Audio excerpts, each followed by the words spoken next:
Cerita diawali di Kolombia ketika para polisi sedang memburu seorang turis yang diduga menjadi pelaku peledakan mobil barakuda milik militer, di mana para turis yang bepergian seorang diri akan langsung dibawa ke kantor untuk diperiksa, sehingga dua turis asing asal Amerika, yaitu John dan Jen yang tidak saling kenal pun tiba-tiba berinisiatif untuk berakting seolah sebagai pasangan agar terhindar dari penangkapan.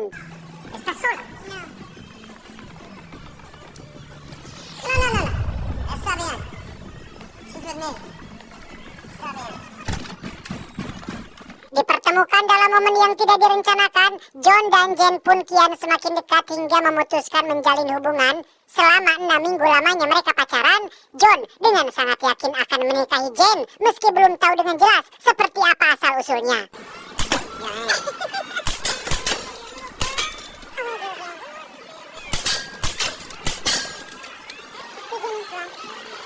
Sepulangnya ke Amerika, John langsung curhat kepada sahabat dekatnya bernama Eddie terkait rencana nikahnya ini. Dari penuturannya, Jen adalah seorang wanita mandiri yang bekerja di bidang saham, sementara Jen sendiri menceritakan kepada temannya bahwa John adalah seorang kontraktor besar yang sudah sukses dengan profesinya.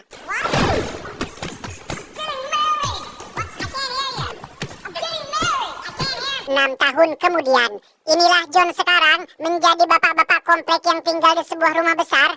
6 tahun berumah tangga, John dan Jen belum dikaruniai momongan. Sikap keduanya tampak sangat dingin, fokus pada urusan masing-masing, dan seolah menyimpan rahasia yang disembunyikan.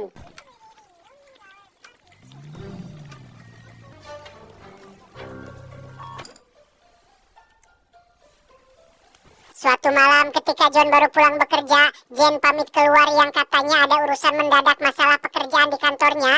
Yang tak lama setelah Jen pergi, John juga diam-diam keluar menggunakan taksi dan entah kemana dia akan pergi.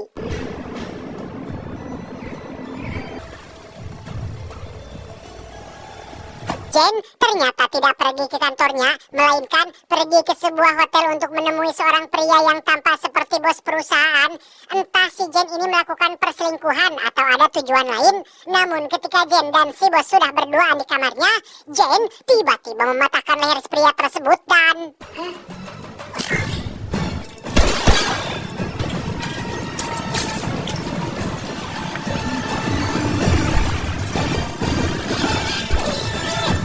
Entah siapa sebenarnya Jen, kita akan langsung beralih kepada John yang mendatangi sebuah bar murah di pinggir jalan.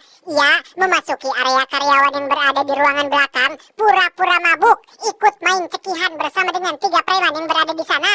Sampai akhirnya muncul satu orang yang ia cari dan langsung mengeksekusi mereka semua dengan sangat cepat.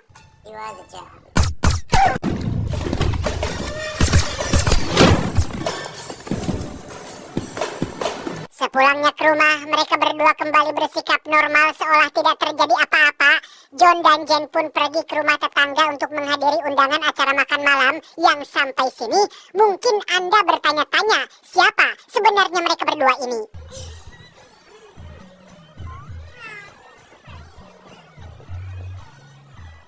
Keesokan paginya kita akan diperlihatkan sedikit demi sedikit tentang profesi asli keduanya, di mana saat John memasuki gudang, ia ternyata memiliki basement rahasia yang berisi penuh dengan berbagai macam jenis senjata dan perlengkapan khusus untuk seseorang yang sangat profesional.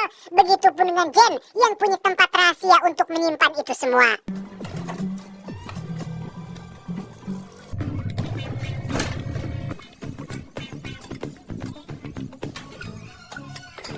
Saat keduanya sudah tiba di tempat kerja masing-masing, John dengan pekerjaannya sebagai kontraktor dan Jen pemilik perusahaan saham, kita akhirnya akan mengetahui pekerjaan asli mereka berdua yang ternyata adalah pembunuh bayaran profesional yang memiliki markas masing-masing dan bekerja untuk organisasi.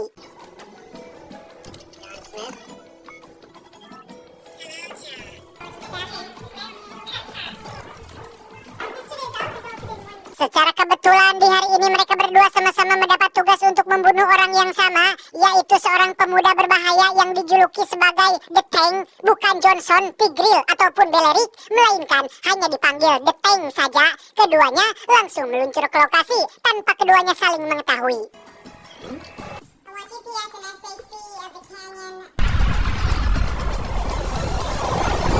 Berlokasi Masih di padang gurun ketika The Tank sedang dalam proses pemindahan ke penjara lain, Jane sudah menyiapkan beberapa peledak yang dilengkapi dengan sensor yang akan bucat. Ketika mobil The Tank melewati sensor tersebut, ia hanya perlu duduk manis di sebuah saung rangon dan memastikan alatnya bekerja dengan sempurna.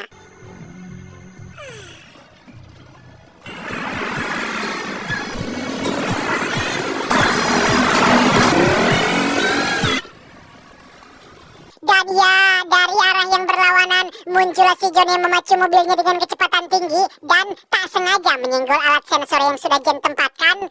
Jen yang belum mengetahui bahwa orang itu adalah salakinya sendiri pun sempat mengira jika John adalah warga sipil biasa.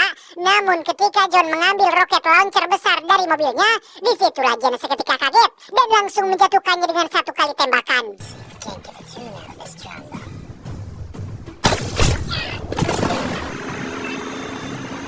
Karena John memakai rompi anti peluru, ia pun langsung bangkit dan mengambil roket launchernya dan inilah yang terjadi.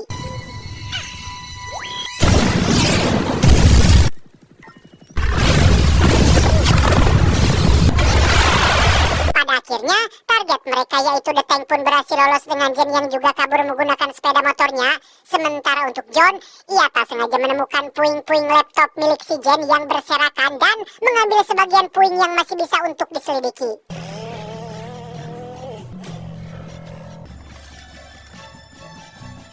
Tiba di markas masing-masing, John dan Jen langsung mengeluhkan tentang adanya pemain lain yang berada di lokasi.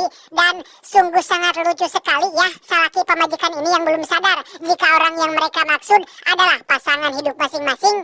Bermodalkan puing laptop milik istrinya, John pun meminta bantuan seorang ahli untuk memeriksa alamat laptop itu berasal. Sementara untuk Jen, ia memeriksa rekaman video saat John sedang kencing sesaat sebelum dibeledug oleh roket launchernya.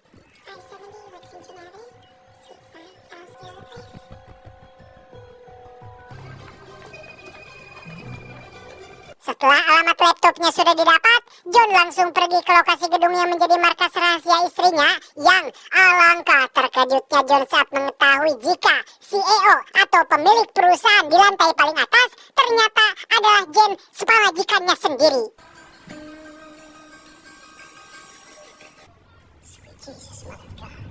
Di saat yang sama, Jane juga baru menyadari satu gerakan yang biasa dilakukan oleh suaminya saat sedang buang air kecil, yaitu totojer alias menghentak-hentakan cokornya, sehingga mulailah timbul kecurigaan di antara keduanya, tapi masih belum yakin sebelum benar-benar memastikannya. Singkat cerita, malam pun poek. John terlihat baru pulang bekerja dengan Jen yang sudah tiba di rumah duluan. John langsung disambut dengan gelas air minum sebagai bentuk khidmat istri kepada seorang suami. Namun John langsung membuangnya karena curiga air itu sudah diisi dengan racun.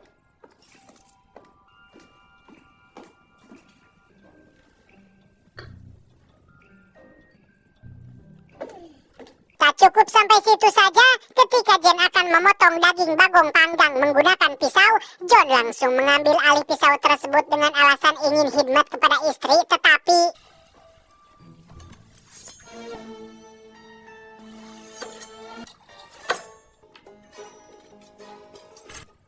saatnya makan, keduanya masih saling memandang satu sama lain dengan tatapan penuh waspada dan mengawasi. Yang demi untuk lebih memastikan kecurigaannya, John pun pura-pura menjatuhkan botol wine untuk menguji refleks istrinya, dan inilah yang terjadi.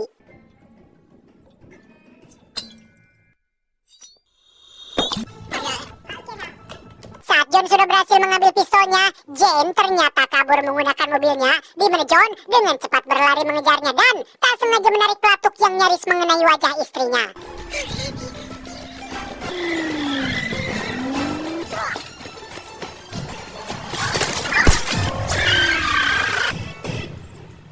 Marah karena hal itu, Jane pun tak ragu-ragu menabrak suaminya, di mana John terus mencoba menjelaskan bahwa itu tidak disengaja, tetapi karena Jane sudah terlanjur amak, ia pun loncat dari mobil dan membiarkan suaminya meluncur ke tepi jurang.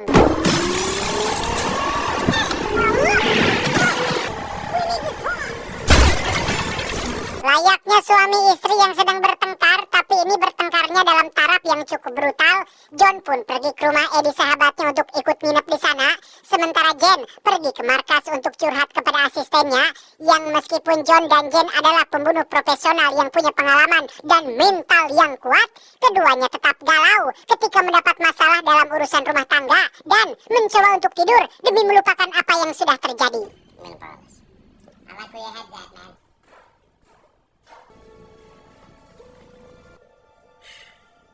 Keesokan paginya, Jen mendatangi rumah dengan membawa serta pasukan pribadinya. Ia berencana memeriksa setiap sudut rumahnya sendiri untuk mencari tahu di mana saja barang-barang rahasia milik suaminya disembunyikan.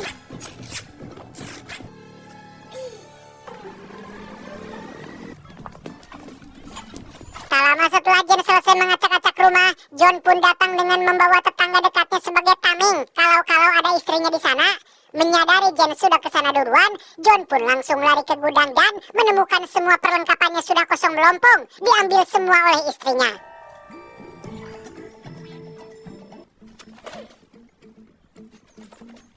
Tak buang waktu, di hari yang sama, John mendatangi markas istrinya dengan menggunakan saluran udara, di mana John dan pasukan pun langsung membakar semua data-data penting milik organisasi dan melarikan diri menggunakan senjata kabel yang sudah disiapkan.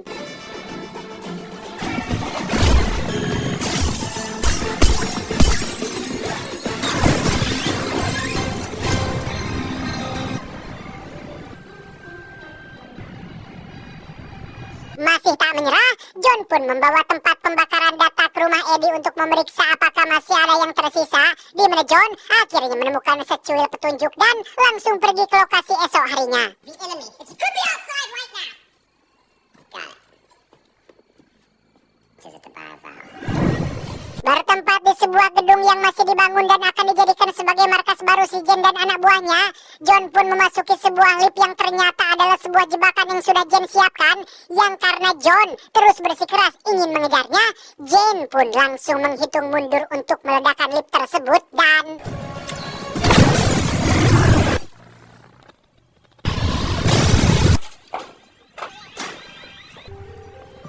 Ya, John sebenarnya masih hidup. Ia sudah meretas kamera CCTV lift tanpa sepengetahuan Jen dan anak buahnya.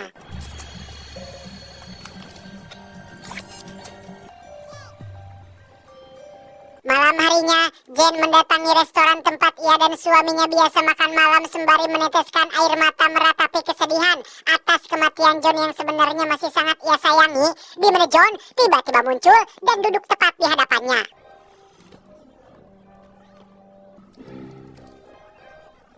Agar tidak terlalu kaku, John pun mengajak Jen berdansa. Mereka saling melucuti persenjataan masing-masing sembari membahas terkait rahasia yang mereka sembunyikan selama 6 tahun pernikahan ini. Pada intinya, John dan Jen ingin memastikan apakah mereka berdua menikah karena sebuah tugas atau memang benar-benar cinta. Namun karena terlalu gengsi untuk mengakuinya, John dan Jen pun memilih untuk terus saling curiga. Sampai-sampai Jen kembali mencoba nekat membunuh suaminya dengan sebuah peledak yang ia letakkan di balik jas si John.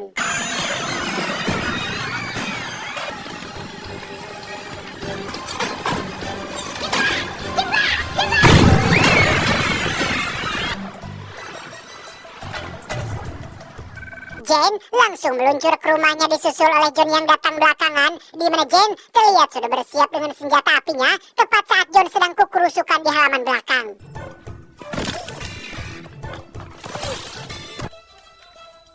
John masuk lewat belakang dan langsung mengambil sepucuk pistol yang ia sembunyikan di balik bingkai, di mana mereka berdua benar-benar sudah kehilangan akal sehat saat melakukan aksi baku tembak yang mengakibatkan seisi rumah menjadi berantakan.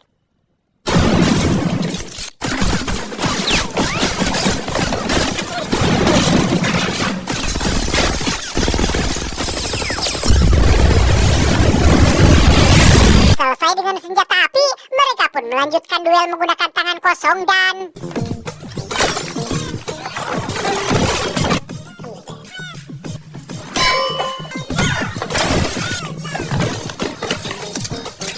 Ya, keduanya pun saling menodongkan senjata api dan terdiam selama beberapa detik untuk menembak atau tidak.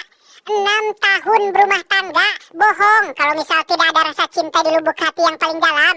Sebagai suami, imam, sekaligus kepala rumah tangga, John memilih untuk mengalah dan memang selalu saja laki-laki yang terus mengalah. Anjir, jadi curhat. Melihat ketulusan dan kepasrahan suaminya, Jen pun akhirnya luluh juga dan tak kewer-kewer pun tak terelakkan lagi.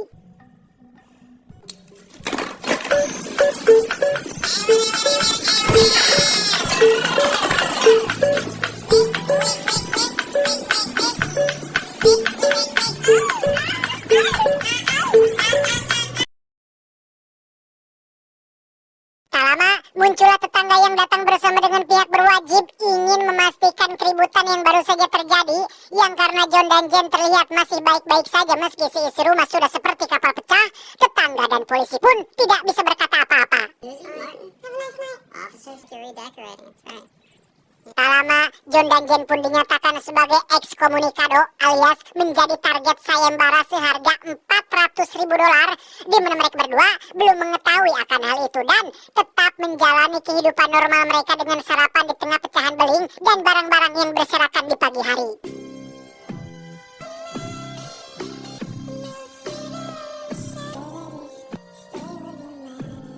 Tanpa mereka sadari, sayembara itu sudah sampai di telinga para pembunuh bayaran yang tergiur dengan imbalan yang ditawarkan sehingga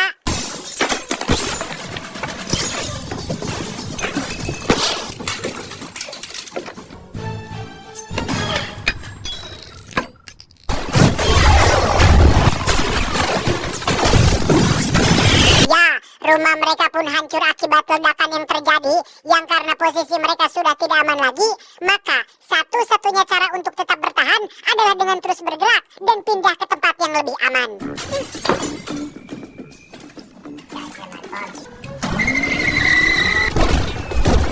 Dalam perjalanan di tengah jembatan, John dan Jen kembali didatangi oleh para pemburu hadiah lain yang berambisi membunuh mereka berdua, sehingga tak ada waktu untuk berleha-leha.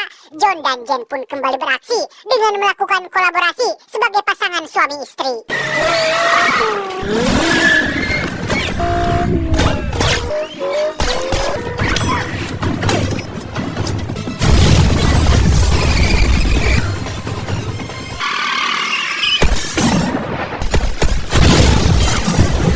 Selesai dengan ketegangan barusan, John dan Jen pun menemui Eddie untuk konsultasi terkait masalah yang sedang dihadapi.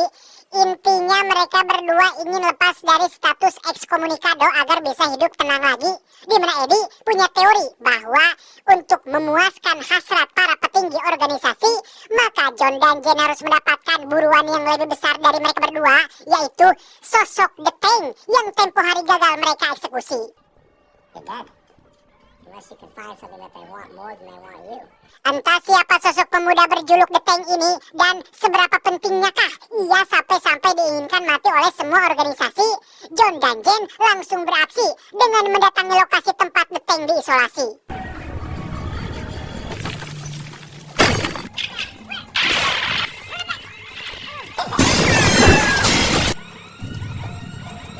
Dan ya, tanpa kesulitan yang berarti, John dan Jen berhasil mendapatkan sosok The Tank. Berlokasi di sebuah kamar hotel, mereka berdua melakukan interogasi untuk mencari tahu siapa sebenarnya The Tank. Dan tebak apa jawabannya?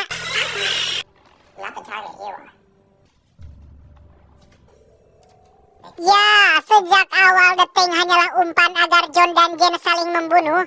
Para petinggi organisasi sudah mengetahui tentang hubungan John dan Jen yang merupakan pasutri dan punya kekhawatiran andai kata keduanya pensiun dan membocorkan rahasia perusahaan, sehingga untuk mencegah hal itu terjadi, pihak organisasi sengaja menjadikan seorang pemuda pengangguran yang tidak tahu apa-apa sebagai umpan dengan dijuluki sebagai The Tank, hanya demi untuk John dan Jen saling membunuh satu sama lain.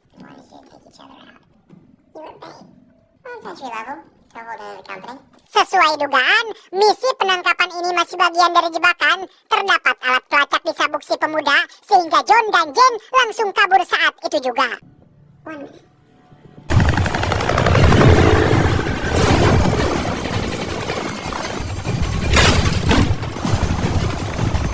Setelah beberapa saat bersembunyi bersembunyi di bawah jalan, John dan Jane pun memutuskan bersembunyi di dalam swalayan yang sudah tutup. Dengan berbekal kemampuan keduanya yang sudah mumpuni, John dan Jane pun mengganti kostum dan kembali bekerja sama untuk membantai pasukan pembunuh yang akan berdatangan.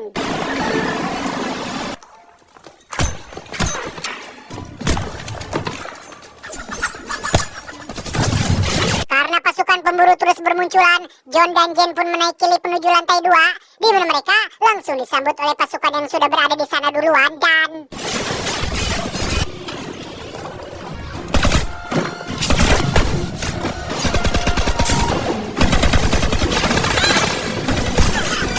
Ya, mereka berdua sempat terdesak akibat peluru yang tidak bisa dihindari. Beruntung keduanya masih di tangtayungan berkat rompi anti peluru yang dikenakan.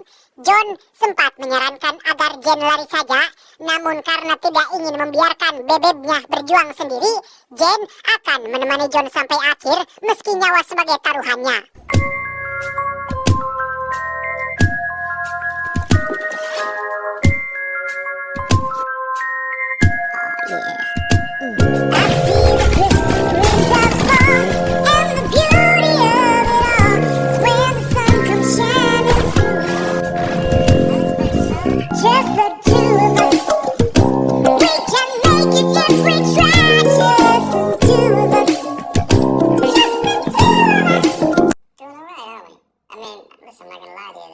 Tamat ending yang cukup membagongkan.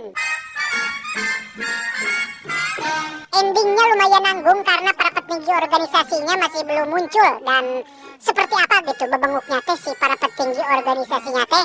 Tapi memang film ini fokus pada hubungan John dan Jane saja.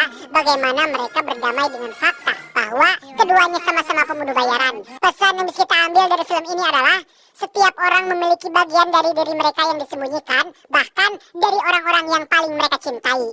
Tapi ingat, tidak seorang pun yang menyembunyikan suatu rahasia di dalam hatinya, kecuali Allah akan menampakkan pada raut wajahnya atau melalui perkataan yang terlontar dari lidahnya. Saya John mewakili jajaran direksi yang bertugas mengucapkan terima kasih dan sampai jumpa di video selanjutnya. Adios. Semangat dong ah.